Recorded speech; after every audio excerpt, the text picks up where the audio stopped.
বন্ধুরা, সম্পূর্ণ পর্ব দেখতে চ্যানেলটি সাবস্ক্রাইব করুন। কুসুম বারান্দায় দাঁড়িয়ে আকাশের দিকে তাকিয়ে আছে।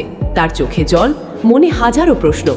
একদিকে ছোট সাহেব আয়ুষ্মানের ভালোবাসা, অন্যদিকে বাবা শঙ্করের সম্মান, আর দেবী মা ইন্দ্রাণী গাঙ্গুলির কঠিন কথা। সব মিলিয়ে কুসুম যেন ভিতর থেকে ভেঙে পড়ছে। সে মনে মনে ভাবতে থাকে, আমি যদি ছোট সাহেবের জীবনে থাকি তাহলে ওনার পরিবার ভেঙে যাবে, আর যদি দূরে সরে যাই তাহলে উনি ভেঙে পড়বেন। আমি কি করব? ঠিক তখনই পেছন থেকে আয়ুষ্মান এসে ধীরে করে কুসুমের হাতটা ধরে ফেলে। কুসুম চমকে পিছনে তাকাতেই দেখে আয়ুষ্মানের চোখ দুটো ভিজে আছে। আয়ুষ শান্ত গলায় বলে, তুমি আমাকে এভাবে ছেড়ে চলে যেতে পারো না কুসুম। তুমি জানো না, তোমাকে ছাড়া আমি এক মুহূর্তও ভালো থাকতে পারি না। কুসুম হাত ছাড়িয়ে নিতে নিতে বলে, ছোট সাহেব, দোহাই লাগে, আমাকে আর দুর্বল করবেন না। আমি অনেক কষ্টে নিজেকে সামলাচ্ছি।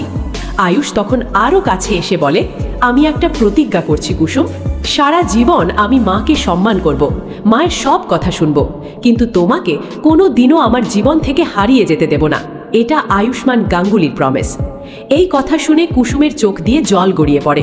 সে কিছু বলতে পারে না, শুধু আয়ুষের দিকে তাকিয়ে থাকে, কারণ সে বুঝতে পারছে আয়ুষ সত্যিই তাকে নিজের জীবনের থেকেও বেশি ভালোবাসে। ঠিক সেই সময় দূর থেকে সব কিছু দেখতে থাকে মীনাক্ষী। তার চোখ মুখে তখন রাগ আর হিংসা। সে মনে মনে বলতে থাকে, না, এটা আমি কিছুতেই হতে দেব না। কুসুম সরকার যদি এই বাড়ির বউ হয়ে যায় তাহলে আমাদের সব শেষ হয়ে যাবে। পরদিন সকালেই গাঙ্গুলি হাউসে নতুন ঝড় ওঠে। ইন্দ্রাণী গাঙ্গুলি একজন বড় ব্যবসায়ীর মেয়ের ছবি নিয়ে আয়ুষের ঘরে আসে। তিনি বলেন, আয়ুষ, এই মেয়েটা খুব ভালো, শিক্ষিত, বড় ঘরের মেয়ে। আমি চাই তুমি ওর সঙ্গে একবার দেখা করো। আয়ুষ ছবিটার দিকে না তাকিয়েই বলে, মা, আমি এখন বিয়ে নিয়ে ভাবতে চাই না। ইন্দ্রাণী বুঝতে পারে ছেলে ইচ্ছে করেই এড়িয়ে যাচ্ছে। তখন তিনি রেগে বলেন, তুমি কি এখনো ওই কুসুম সরকারের কথাই ভাবছো? একটা কাজের মেয়ের জন্য তুমি নিজের ভবিষ্যৎ নষ্ট করবে? এই কথা শুনে আয়ুষের মুখ গম্ভীর হয়ে যায়।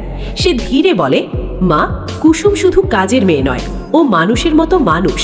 ঠিক তখনই বাইরে দাঁড়িয়ে সব শুনে ফেলে কুসুম। তার বুকটা কেঁপে ওঠে, কারণ সে জানে আয়ুষ তার জন্য নিজের মায়ের সঙ্গেও তর্ক করছে। অন্যদিকে শঙ্করও কুসুমকে বারবার বোঝাতে থাকে। সে বলে, মা, আমরা গরিব মানুষ, বড় লোকদের সঙ্গে আমাদের সম্পর্ক মানায় না। তুই দূরে সরে যা, এতে সবার ভালো হবে। কুসুম বাবার কথা শুনে চুপ করে থাকে, কিন্তু ভিতরে ভিতরে সে ভেঙে পড়ে, কারণ একদিকে বাবার সম্মান, অন্যদিকে নিজের ভালোবাসা। সেই রাতে কুসুম সিদ্ধান্ত নেয় সে গাঙ্গুলি হাউস ছেড়ে চলে যাবে। চুপচাপ নিজের জিনিসপত্র গুছাতে থাকে। তখনই অনুশ্রী ঘরে ঢুকে সব দেখে ফেলে। সে অবাক হয়ে বলে, কুসুম, তুমি কোথাও চলে যাচ্ছ? কুসুম চোখ মুছতে মুছতে বলে, হ্যাঁ দিদি, আমি থাকলে ছোট সাহেবের জীবন আরও কঠিন হয়ে যাবে। অনুশ্রী তখন কুসুমের হাত ধরে বলে, তুমি জানো ভাইদা তোমাকে কতটা ভালোবাসে? তুমি চলে গেলেও বাঁচবে না। কুসুম কাঁদতে কাঁদতে বলে, কিন্তু আমি থাকলেও তো উনি নিজের পরিবারের বিরুদ্ধে চলে যাবেন, সেটা আমি চাই না। ঠিক তখনই আয়ুষ সেখানে এসে দাঁড়ায়। সে কুসুমের ব্যাগটা দেখে সব বুঝে যায়। মুহূর্তে তার চোখ লাল হয়ে ওঠে। সে বলে, তুমি কোথাও যাবে না। কুসুম কাঁপা গলায় বলে, আমাকে যেতে দিন ছোট সাহেব। আয়ুষ তখন রাগে বলে ওঠে, সবাই শুধু আমাকে ছেড়ে চলে যাওয়ার কথা ভাবে কেন? মা আমাকে নিজের মতো চালাতে চায়, আর তুমিও আমাকে একা করে দিতে চাইছো? কুসুম চোখের জল সামলে বলে, কারণ আমি আপনাকে ভালোবাসি। এই প্রথমবার কুসুম নিজের মুখে ভালোবাসার কথা বলে ফেলে।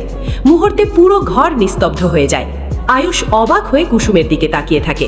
কুসুম তখন কাঁদতে কাঁদতে বলে, হ্যাঁ ছোট সাহেব, আমি আপনাকে ভালোবাসি, কিন্তু সেই ভালোবাসার জন্য আমি দেবী মাকে কষ্ট দিতে পারবো না, আপনার পরিবারকে ভাঙতে পারবো না। আয়ুষ ধীরে ধীরে কুসুমের কাছে এসে তার চোখের জল মুছে দেয়। তারপর বলে, তাহলে শোনো, আমি কাউকে ছেড়ে দেব না, না মাকে, না তোমাকে। আমি সব ঠিক করব।